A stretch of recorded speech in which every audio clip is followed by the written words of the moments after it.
थेट विधान परिषदेमध्ये जाऊयात. उपमुख्यमंत्री एकनाथ शिंदे बोलतात. सभापती महोदय, दिनांक 17 मार्च 2025 रोजी नागपूर शहरात घडलेल्या घटनेच्या अनुषंगाने मी या ठिकाणी निवेदन करू इच्छितो. काल दिनांक 17 मार्च 2025 रोजी सकाळी 11:30 वाजता नागपुरातील महाल परिसरात विश्व हिंदू परिषद बजरंग दलाच्या कार्यकर्त्यांनी औरंगजेबची कबर हटाव असे नारे देत आंदोलन केलं. हे आंदोलन करताना त्यांनी गवताच्या पेंड्या असलेली प्रतिकात्मक कबर जाळली. या आंदोलनानंतर गणेशपेठ पोलिसांनी आंदोलकांवर अपराध क्रमांक 114/2025 नुसार भारतीय न्याय संहिता 299 37/1 3 सह 135 महाराष्ट्र पोलीस कायदा अन्वये गुन्हा दाखल केला. आंदोलकांवर दुपारी 3:09 वाजता हा गुन्हा दाखल झाला. त्यानंतर सायंकाळी एक अशी अफवा पसरली की सकाळच्या आंदोलनामध्ये जी प्रतिकात्मक कबर जाळली त्याच्या कापडावर धार्मिक मजकूर होता आणि अत्तर मधील नमाज आटपून 200-250 जमाव नारे देऊ लागला. याच लोकांनी आग लावून टाका, जला दो, खतम कर दो असं घोषणा देऊ लागले. असे हिंसक बोलणे सुरू केल्याने पोलिसांनी त्यांना हटवलं, बळाचा वापर केला. यापूर्वी बजरंग दलाच्या कार्यकर्त्यांविरुद्ध तक्रार द्यायची आहे अशी मागणी करण्यात आल्याने त्यांना गणेशपेठ पोलीस ठाण्यात आणण्यात आलं. त्यांची तक्रार ऐकून घेण्यात आली. एकीकडे पोलिसांची कारवाई सुरू असताना दुसरीकडे हंसापुरी भागात 200-300 लोक हातात काट्या घेऊन दगडफेक करू लागले. त्यांच्या तोंडावर फडके बांधले होते. या घटनेत 12 दुचाकींचं नुकसान झालं. या घटनांमध्ये काही लोकांवर घातक शस्त्राने वार करण्यात आले. घरांवर दगडफेक करण्यात आली. तिसरी घटना भालदारपुरा भागात सायंकाळी 7:30 वाजता झाली. 100-200 लोकांचा जमाव तिथे होता. येथे पोलिसांवर हल्ले झाले आणि त्यामुळे अश्रुधूर आणि सौम्य बळाचा वापर करावा लागला. या घटनेत क्रमांक 1 क्रेन, 2 JCB, काही 4 चाकी वाहनं जाळण्यात आली. या संपूर्ण घटनेमध्ये सभापती महोदय 33 पोलीस जखमी झालेले आहेत. यामध्ये 3 पोलीस उपायुक्त दर्जाचे अधिकारी आहेत, ते गंभीर जखमी आहेत. दगडफेक केली आणि कुऱ्हाडीने देखील त्यांच्यावर हल्ला केलेला आहे. त्यामध्ये 5 नागरिक आहेत, त्यांच्यावर उपचार सुरू आहेत. एक ICU मध्ये आहे. एकूण 3 गुन्हे गणेशपेठ पोलीस ठाण्यात दाखल आहेत. तहसील पोलीस ठाण्यात 2 गुन्हे दाखल आहेत. असे एकूण 5 गुन्हे दाखल आहेत. 11 पोलीस ठाण्याच्या हद्दीत संचारबंदी लागू केलेली आहे. एंट्री पॉईंटवर नाकाबंदी. यात तहसील पोलीस स्टेशन, कोतवाली, गणेशपेठ, पाचपावली, लकडगंज, शांतीनगर, सक्करदरा, नंदनवन, इमामवाडा, यशोधरा नगर, कपिल नगर या पोलीस ठाण्यांचा समावेश आहे. SRPFच्या 5 तुकड्या तैनात करण्यात आल्या आहेत. राज्याच्या पोलीस महासंचालकांनी सर्व CP SP यांची VC घेऊन राज्यभर कायदा सुव्यवस्था राखण्याच्या सूचना निर्देश दिलेले आहेत. आणि झालेली घटना अतिशय गंभीर आहे. निष्पाप नागरिकांवर दगडफेक केली, त्यांच्या घरांवर दगडफेक केली, क्लिनिकवर दगडफेक केली. क्लिनिकमध्ये हॉस्पिटलमध्ये एक 5 वर्षाची मुलगी होती, तिच्यापर्यंत दंगेखोर पोचत होते, वाचली ती. त्या हॉस्पिटलमधले हिंदू देवतांचे फोटो जाळून टाकले आणि पोलिसांवर देखील हल्ला करण्याची मजल या समाजकंटकांनी केलेली आहे. खरं म्हणजे पोलिसांवर हल्ला केला आहे, निष्पाप नागरिकांवर हल्ला केला आहे, त्यांना कुठल्याही परिस्थितीमध्ये सोडलं जाणार नाही. त्यांच्यावर कठोर कडक कारवाई केली जाईल. या बाबतीमध्ये पोलीस तपास करतायत आणि पोलीस अशा प्रकारच्या घटनांना पूर्णपणे आळा घालणं आणि कायदा सुव्यवस्था राखणं यासाठी आपण सगळ्यांनीच त्याला सहकार्य केलं पाहिजे. राज्यातली कायदा सुव्यवस्था अबाधित राहिली पाहिजे यासाठी आपण सगळ्यांनीच पोलिसांनाही सहकार्य केलं पाहिजे.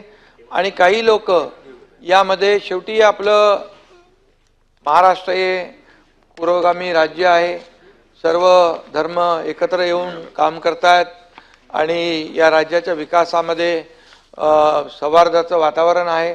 परंतु गेल्या काही दिवसामध्ये ज्या काही आता ही अफवा सोशल मीडियामध्येच कोणीतरी सोडली आणि या अफवांचे काही बळी ठरून या ठिकाणी अशा प्रकारच्या दुर्दैवी घटना घडत आहेत.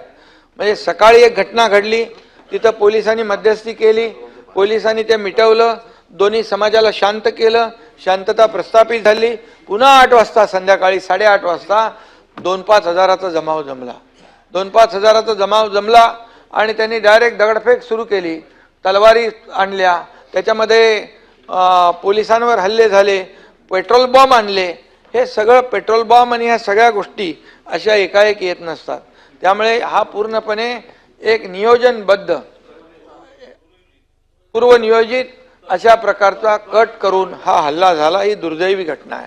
खरं म्हणजे मगाशी म्हणाले आपल्या आमदार, नागपूर हे शांतताप्रिय शहर आहे आणि त्या शहरामध्ये अशा प्रकारचं गालबोट लावणं हे देखील अतिशय दुर्दैवी आहे. आणि त्या ठिकाणी मी देखील माहिती घेतली, मी देखील पोलिसांशी बोललो, कमिशनरशी बोललो, अधिक आणि दुसऱ्या तिथल्या लोकांच्याशी बोललो. त्या ठिकाणी देखील पोलिसांच्या गाड्यांवर हल्ले केले. फायर ब्रिगेडची गाडी आली, ती देखील जाळून टाकली. त्यामध्ये एका ठिकाणी दर दिवशी 100-150 बाईक उभ्या असतात, मोटरसायकल पार्क असतात, पण नताभाऊ तिथे एकही गाडी नव्हती त्यांची पार्किंग.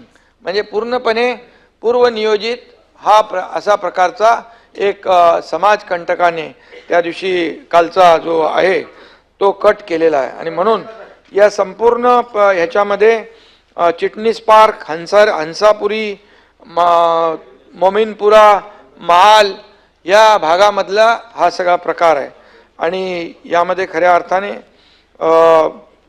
तिथल्या काही महिलांची देखील आपण TV-मध्ये देखील मुलाखत पाहिली असेल.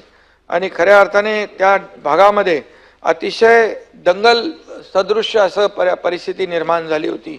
लोक जीव मुठीत घेऊन तिथं थांबले होते. आणि पोलीस आल्यानंतर पोलिसांवर देखील ज्या प्रकारचा हल्ला केला तो हल्ला अतिशय दुर्दैवी होता. खरं म्हणजे पोलीस हे कायद्याचे रक्षण करते आहेत. ऊन वारा पाऊस कधी काही पाहत नाहीत. त्यांना सण वार उत्सव काही नसतात आणि ते आपल्या जीवाची बाजी लावून तिथे कायदा सुव्यवस्था आणि लोकांचं नागरिकांचं रक्षण करायला उभे असतात. पण पोलिसांवरच जेव्हा सोडा बाटल्या, तलवारी, दगडविटा, पेट्रोल बॉम्ब हे टाकण्याचं जेव्हा धाडस लोक करू लागतात, तेव्हा मग या लोकांच्या बाबतीमध्ये देखील हे लोक कोण आहेत, कुणाचे समर्थक आहेत याचा देखील विचार करण्याची आवश्यकता आहे. सभापती महोदय, गेल्या काही दिवसामध्ये आता अंबादास दानवे म्हणाले की काही लोक जे आहेत त्याच्याबद्दल अफवा करतात. पण मला एक सांगायचं आहे, मला एक विचारायचं आहे, हा औरंगजेब लागतो कोण? हा कोणाचा कोण आहे? हा औरंगजेब या महाराष्ट्राचा घास घ्यायला आला. औरंगजेब हा देशावरचा आक्रमक आहे, त्याने लुटारू आहे आणि त्यामुळे तो औरंगजेब हा औरंग्या लुटारू आहे अंबादास. आणि खऱ्या अर्थाने सभापती महोदय, तो जेव्हा आला त्यावेळेस हिंदू देवतांची मंदिरं तोडून टाकली. कुणी त्याला म्हणालं खाली कुशल प्रशासक होय. छत्रपती शिवाजी महाराजांची आणि त्याची बरोबरी केली होती. त्यावेळेस खालच्या सभागृहातल्या अबू आझमीला मी बरोबर त्याला उत्तर दिलं. दुसऱ्यांदा त्यांनी शंभूराज आणि संभाजीराजे आणि छत्रपती आपले हा औरंगजेब याची बरोबरी केली. म्हणाला कुशल प्रशासक आहे, त्यांनी हे केलं ते केलं. अरे असं बोलताना लाज तरी वाटली पाहिजे. हा खऱ्या अर्थाने हा आपल्या स्वराज्यावर चाल करून आलेला, स्वराज्याचा घास घ्यायला आलेला हा औरंग्या हा मंदिर तोडली, त्यांनी आया अब्रूंची लखतर हे केली, आया बहिणींची अब्रू लुटली. संभाजीराजे सापडत नव्हते, त्यानं निष्पाप लोकांचे बळी घेतले, रक्ताचे पाट वाहिले. आणि अशा या औरंग्याचं उदात्तीकरण करणं काय? आणि म्हणून या ठिकाणी याचं उदात्तीकरण थांबावं. जे लोक आज मागणी करतायत, जे लोक मागणी करतायत, मग ते विश्व हिंदू परिषद असेल कोणी असतील, यांची मागणी चुकीची आहे का? बिलकुल नाही. आणि म्हणून आतापर्यंतच्या इतिहासामध्ये अनेक देशांनी जे आक्रमणकारी होते त्यांच्या खुणा पुसून टाकल्या आणि ज्यांनी शौर्य गाजवलं त्यांच्या खुणा ज्या आहेत या तिथून ऊर्जा आणि प्रेरणा घेण्यासाठी ठेवल्या. आपल्या ब्रिटिश सरकारच्या काळात इथं विटीचं स्टेशनचं आपण व्हिक्टोरिया टर्मिनस होतं त्याचं छत्रपती शिवाजी महाराज केलं. या ठिकाणी एअरपोर्टचं नाव बदली केलं आपण काळा घोडा काढला, आपण किंग एडवर्डचा पुतळा काढला. मग हे जर आहे तर संभाजीनगर आपण केलं, अहिल्यानगर आपण केलं, आपण हे धाराशिव केलं, आपण हे सगळं केलं. आणि मग मला एक सांगा, खऱ्या अर्थाने या ठिकाणी जेव्हा ज्यांनी शंभू राजांचा अनन्वित छळ केला, ज्यांनी त्यांची नखं कापली, खेचली, त्यांनी त्यांची चामडी सोलली, त्याच्यावर उकळतं तेल टाकलं, ती मीठ चोळलं, डोळे लाल लाल शिगांनी ज्या त्यांनी फोडले, जीभ कापली, अशा शंभूराजांचा अपमान अत्याचार करून धर्म बदलत नाही म्हणून बलिदान त्यांनी दिलं आणि त्यांचे तुकडे तुकडे केले. आणि असं केल्यानंतर काही लोक म्हणतात, काही लोकांनी ते काय काँग्रेसचे प्रदेशाध्यक्ष त्यांनी देवेंद्र फडणवीस आणि औरंगजेबाची तुलना केली, म्हणाले क्रूर प्रशासक काय. अरे कुठला क्रूरपणा त्यांना दिसला त्यांच्यामधला? त्यांचे काय डोळे काढले का? त्यांचे काय जीभ काढली का? त्यांचे काय कातडी सोडली का? त्यांचे काय नख कापले? काय केलं? अरे काय बोलायचं, कोणाची तुलना कोणी करायची? आणि म्हणून माझं सभापती महोदय एवढंच म्हणणं आहे की या ठिकाणी जे औरंग्याचं उदात्तीकरण करतायत ते थांबलं पाहिजे. आणि ज्यांनी उदात्तीकरण खाली केलं त्यांना निलंबित करण्याचं काम केलंय सरकारने, त्यांच्यावर गुन्हा दाखल केलाय. आणि खऱ्या अर्थाने यामध्ये औरंगजेबाने तुमचा पण छळ झालाय का? आणि सभापती महोदय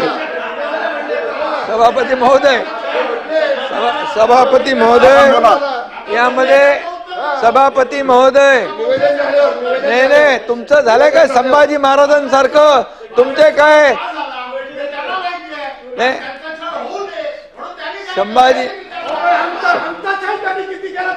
संभाजी महाराजांनी 2019 मध्ये आता मी सांगतो ऐका, मी सांगू ऐकता 2019 ला अरे तुमच्याकडे काय हिंमत आहे? तुमच्याकडे काय हिंमत आहे? अरे तुमच्याकडे काय हिंमत आहे? तुमच्याकडे काय हिंमत आहे? अरे खुर्चीसाठी मला बोलू द्या.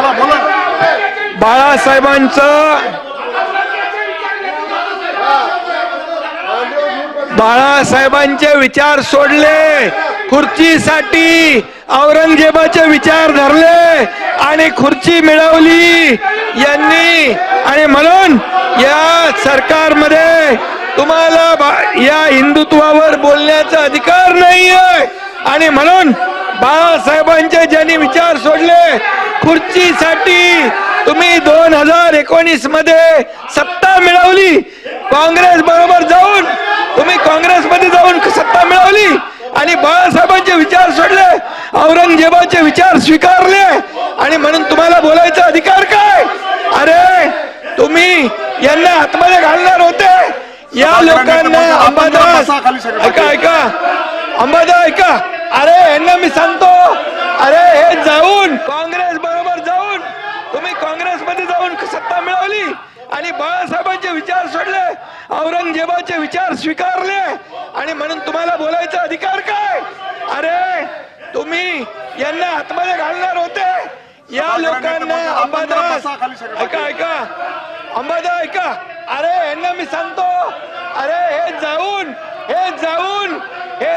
हे गेले होते तिकडे, हे गेले होते लोटांगण घालून आले आणि म्हणाले मला वाचवा आणि पुन्हा पलटी मारली. आणि म्हणून यांचे प्रमुख पण गेले आणि तिकडं म्हणाले आम्ही युती सरकार स्थापन करू, इकडं आल्यावर पलटी मारली. आणि या बीजेपीच्या देवेंद्र फडणवीस, गिरीश महाजन, प्रवीण दरेकर, आशिष शेलार या 4 लोकांना जेलमध्ये टाकणार होते. जेलमध्ये टाकून महाविकास आघाडी सरकारमध्ये भारतीय जनता पक्षाचे आमदार घेणार होते. त्यावेळेस मी यांचा डाव मोडला, यांचा टांगा पलटी करून टाकला, यांचा टांगा पलटी केला आणि महायुतीचं सरकार आणलं.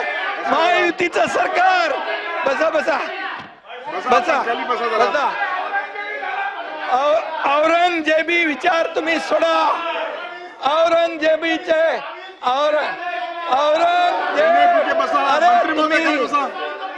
अरे तुम्हाला नोटीस आली, तुम्हाला नोटीस आल्यानंतर तुम्ही गेले. हे एक मिनिट तुम्ही बसा खाली. बसा ना जरा. आपण का उभे आहेत? आपण का उभे आहेत? बसा ना जरा. आपण हेमंत पाटील जरा खाली बसा. गिरीश महाजन आपण खाली बसा. खाली बसा. हेमंत पाटील खाली बसा. अरे आपण बसा जरा. सगळे खाली बसला. ऐकतात. उपमुख्यमंत्री सरकारची भूमिका 289च्या अनुषंगाने आपल्याला देत आहेत.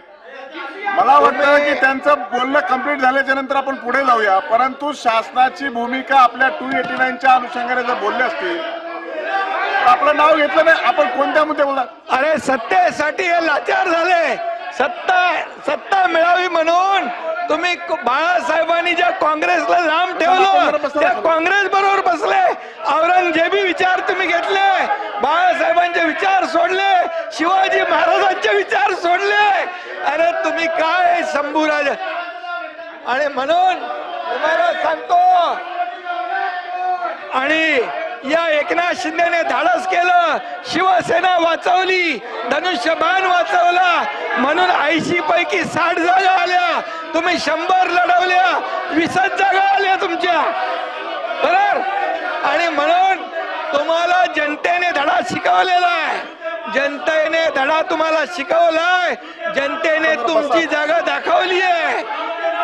आपण बसा. विरोधी पक्षात आपण जरा बसा. जनतेने तुमची जागा दाखवली आहे. आणि तुमच्यात हिंमत असेल तर सांगा. आपण असं करणार, टॉर्चर करणार. त्यावेळेस आपण भाषणामध्ये व्यत्यय येत असताना दोन्ही बाजूच्या सदस्यांनी असं उभं राहणं योग्य नाहीये. लोकसभेच्या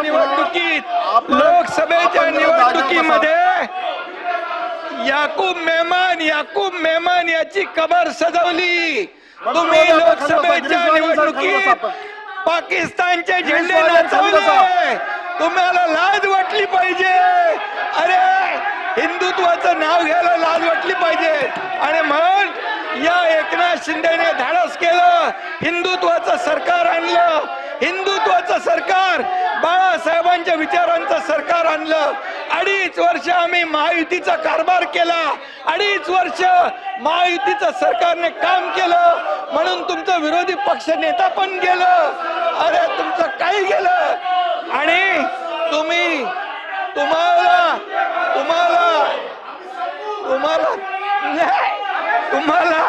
तुम्हाला जेव्हा अरे एक अंदर की बात आहे. सभापती महोदय, मला एक गोष्ट बोलायला सांगा. सभापती महोदय, यांचे प्रमुख पण मोदी साहेबांना जाऊन भेटले. मला माफ करा. मोदी साहेबांना भेटले, मला म्हणाले आम्ही पुन्हा येतो. इकडे येऊन पलटी मारली. तुम्ही पण गेले होते. तुम्हाला जेव्हा नोटीस आली तेव्हा तुम्ही गेले होते आणि तुम्ही म्हणाले मला याच्यातून सोडवा. नंतर सुटल्यावर तुम्ही पलटी मारली. ही मला गोष्ट माहित आहे. आणि म्हणून सांगतो तुम्हाला, आम्ही जे केलं ते खुलेआम केलं. आम्ही लपून छपून गेलो नाही. जे केलं, जेव्हा शिवसेना धोक्यात आली, धनुष्यबाण धोक्यात आला, बाळासाहेबांचे विचार धोक्यात आले, हिंदुत्व धोक्यात आलं, तुम्ही औरंगजेबी विचार स्वीकारले. त्यावेळेस आम्ही सरकार पलटी केलं. तुमचा टांगा पलटी करून टाकला. अरे शेर का. अरे त्याला वाघाचं हे करायला वाघाचं काळीज लागतं. अरे लांडगा वाघाचं कांदड पाकून.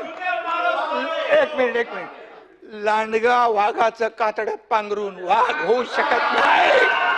याला वाघाचं काळीज लागतं. शेर का बच्चा है, शेर का बच्चा खुलेआम किया. हिम्मत है तुम्हारे में.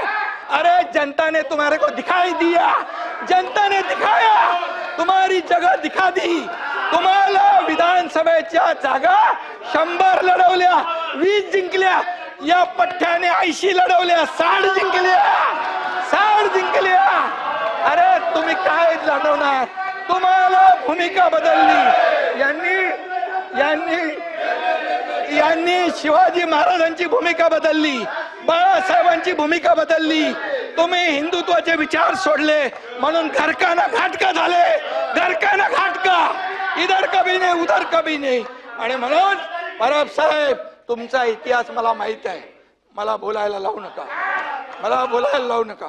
मी बोलत नाही. मी कधीही कमरेच्या खाली वार करत नाही. मला सगळं माहित आहे. अंडी पिल्ली सगळी माहित आहे. कोण कुठे गेला, कशाला गेला हेही मला माहित आहे. हा एकनाथ शिंदे ज्यांनी केलं, खुलेआम केलं. खुलेआम. मी तुमच्या पक्षप्रमुखांना सांगितलं होतं, तुम्ही आता शिवसेना आणि भाजप युती करा. मी मुख्यमंत्री होणार होतो. 5 वेळा सांगितलं. का मुख्यमंत्री पदाच्या खुर्चीमध्ये एवढा मोह झाला? का झाला? जे बाळासाहेबांनी सांगितलं होतं करू नका, काँग्रेस बरोबर जाऊ नका, तुम्ही का गेले?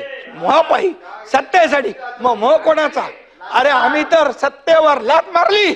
आम्ही तर मंत्रीपद सोडलं 8 लोकांनी. तुम्ही सोडणार का मंत्रीपद? आम्ही मंत्रीपद सोडलं 8 मंत्र्यांनी. आम्हाला काय माहित होतं की आम्ही काय होणार आहे आमचं.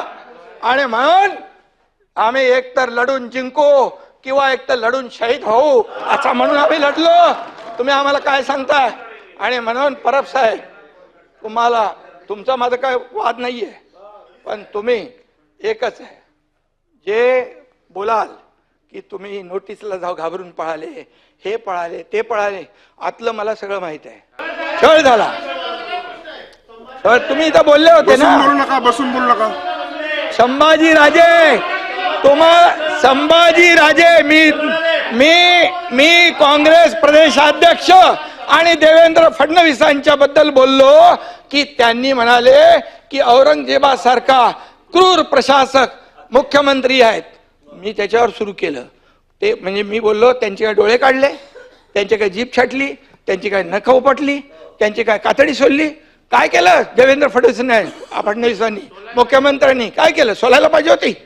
आणि मग मी म्हणालो आणखी कोणाचा तुमचाही छळ झाला. तुम्ही जेव्हा उठायला उभे राहिले तेव्हा मी बोललो तुमचाही छळ झालाय का? तुम्ही जेव्हा असं नाही, तुम्ही जेव्हा उठायला बोलायला उभे राहिले, त्यामुळे मी सांगतो, तुमचं नाव नाही घेतलं मी बघा. आणि म्हणून मी सांगतो, मी जे करतो. प्रसाद लाल खाली बसा. सभापती महोदय, मला कोणाच्या बद्दल काही कधीही, मला जोपर्यंत कोणी डिवचत नाही तोपर्यंत मी कुणाची कळ काढत नाही. परंतु मला मात्र डिवचल्यानंतर माझ्या अस्तित्वाला जर कोणी चॅलेंज केला तर मी जे आहे सभापती महोदय खुलेआम करतो. कधी लपून छपून मी काय केलेलं नाही. जे केलं ते दुनियाने बघितलं. एका राज्याने नाही, देशाने नाही, जगातल्या 33 देशाने त्याची नोंद घेतली. कोण आहे? एकनाथ शिंदे. मी तर बोललो मी छोटा कार्यकर्ता आहे, बाळासाहेबांचा कार्यकर्ता, आनंद दिघे साहेबांचा शिवसैनिक आहे. पण जेव्हा मला तुम्ही हलक्यात घेतलं त्यावेळेस मग मी केलं. आणि म्हणून सचिन भाऊ, तुम्हालाही बरंच काय माहित आहे, तुम्ही शांत राहा. आणि म्हणून